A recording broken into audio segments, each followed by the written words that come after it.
Representative Dunn and Senator Velez. Thank you for having me here. My name is Nico Alice. I'm the Western Mass Regional Coordinator with Moore. I am also a Hispanic male who has been in long-term recovery. What I can say about overdose prevention sites that why not? Why don't we have them? Why will we continue to have situations where individuals consume drugs alone and die alone? People who suffer from the disease of addiction, and I want to say we because I suffer from the disease of addiction, we don't die in groups.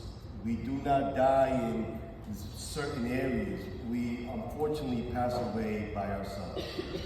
In the Hispanic community, in the Black and Brown community, the numbers did not decrease, they not only just increased. And that goes to show you that the outreach, yes, it is out there, but it's still not extending to the places that need to be. Why? People don't feel comfortable not going to an area that they do not know. Or more than anything, historical trauma has played a part in how we feel comfortable in talking with individuals or the settings that they're at, right?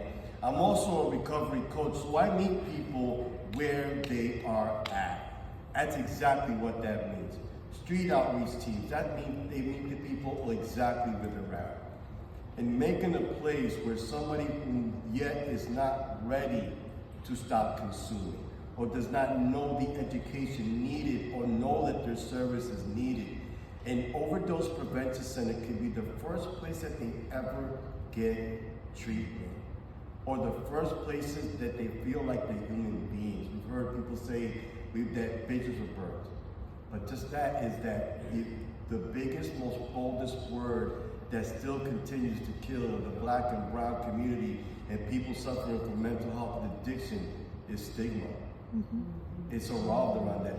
A gentleman at the end talked about that a guy from a fairly affluent neighborhood would not go to an overdose prevention site and be there. So does that make it okay to make an overdose prevention site? Because a person from a zip code that makes a lot more money and has healthcare coverage would not be in that general area. And locations of an overdose prevention center, of course it would make sense to put it in a neighborhood where it's gonna make a difference. Because the changes that are being made in a neighborhood is not being made, and I'm gonna give props to doctors, psychiatrists, and everybody who has worked their way to get their education. It's work by people with lived experience, whom are people that have gone through the struggles, but can have a decent human conversation with one another and inspire some change. Thank you.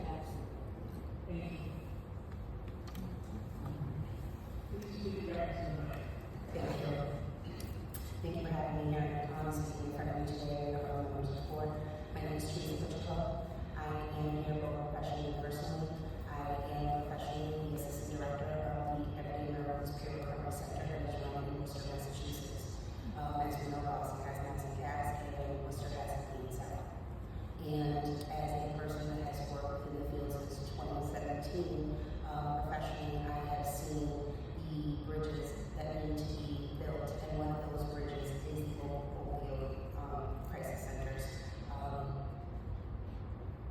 I come here also personally, in 2013, my sister-in-law, who was my same exact age, 31 years old, lost her life due to an overdose, and not due to unattended wellness. She entered into treatment at 31 years old.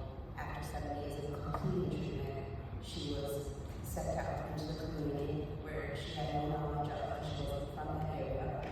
And 3 days later was found in an abandoned building that was known to that area to be where drug users would go and use after treatment. And that's where she was found at 3 days later. If you ask the 6, 8, and 10-year-old that were left behind, or 3 children, they would sit here before you today, and since they can't either, and tell you their mother was worth it. That if it's one life that is saved, this life, their mother's life, is worth it. Here we are over 10 years later, and we still can't save the life of another mother. Why not?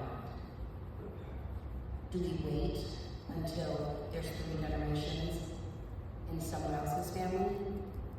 Or do you take it from me? I broke 2 generations of heroin addicts, my mother, my grandfather. And I thought that if I never touched heroin, that I wouldn't have their outcome. And at 18, little did I know that other substances like cocaine and alcohol lead me in the same direction. down my mother's casket at 23 years old, I made a very important decision that my ending would not be seen as hers or my grandfather. Please don't allow the ending of other mothers, the children of other children, others' children, that be the ending that they have to say. One last thing I'm going to say professionally, I'm the author of Seeing Through My Grandmother's Eyes, which is a first-hand storytelling of health inequities within Massachusetts that is a collaborative between Mass Humanities and UMass Chamber. The narratives in Massachusetts need to change. One last evidence base I'm going to give professionals and species that I was on the Midway Task Force 2 weeks ago with Mr. PD, and driving to a neighborhood that I did not subconsciously, biasly, did not think we should be in. What are we doing there? Well, long story short, the 67-year-old man who had been diagnosed a year ago with cancer was now not only using his prescription drugs, but also had purchased some drugs off the street because what he was using was doctor, and his opinion wasn't enough. This is what caused the overdose. So to answer the question of the individual that was on here earlier, who is the targeted audience? In my professional opinion, anyone who has exposure or use of opiates is in danger of an overdose, and therefore could use the resources, the love, or the support that can be provided in these spaces. And that is the action and the claim to humanize healthcare, humanize treatment. We're talking about treating people. Let's humanize this together. Thank you. Good afternoon, members of the committee. Thank you for giving me the opportunity to testify today in strong support of Bill S1393. My name is Darrell Buchanan, and I stand before you not just as an advocate, but as someone who has lived through the devastations of addiction. I grew up in the housing projects in Lowell. I buried friends, family, and watched mothers and fathers cry over their sons and daughters. Children cry over their fathers and mothers who have lost their lives to this disease. I also know what it's like to wrestle with addiction and be caught up in the vicious cycle, and to feel invincible, wondering if anyone really cared whether I lived or died.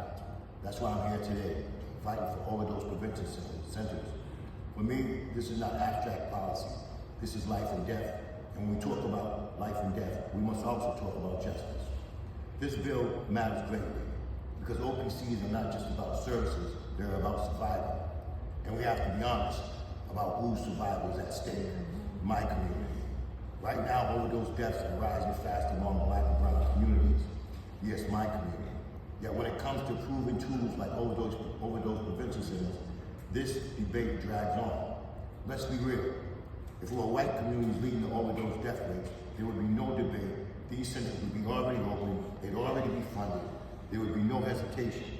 That double standard is the very definition of racial injustice. To understand why overdose prevention centers are a racial justice issue, we need to look at history. Addiction has always been present in this country, but the way government and society respond has depended on who's struggling and who's dying.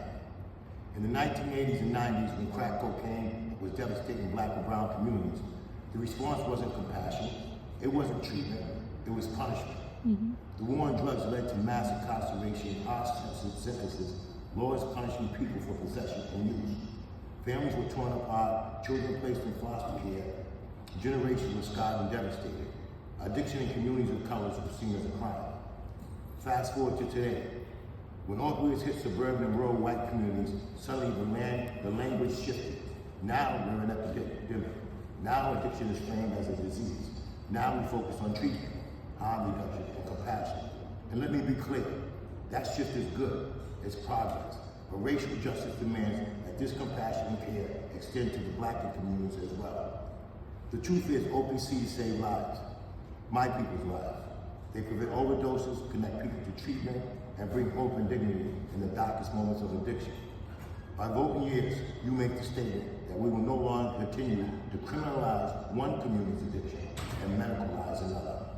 By voting yes, you are saying yes, we will meet every life with the same urgency, the same compassion, and the same chance to survive. We cannot let race determine who gets to live and who dies. Do the right thing. Let's open the doors of prevention, because every life is worth saving, and if OPCs can save those lives, and we know they can, then delaying is not just a policy failure, it's a moral one. Remember, with your vote, you choose who gets to live, and even worse, who gets to die. Passing this bill isn't charity, it's equity, it's justice, it's humanity. I urge you to stand on the side of life and justice and pass this bill.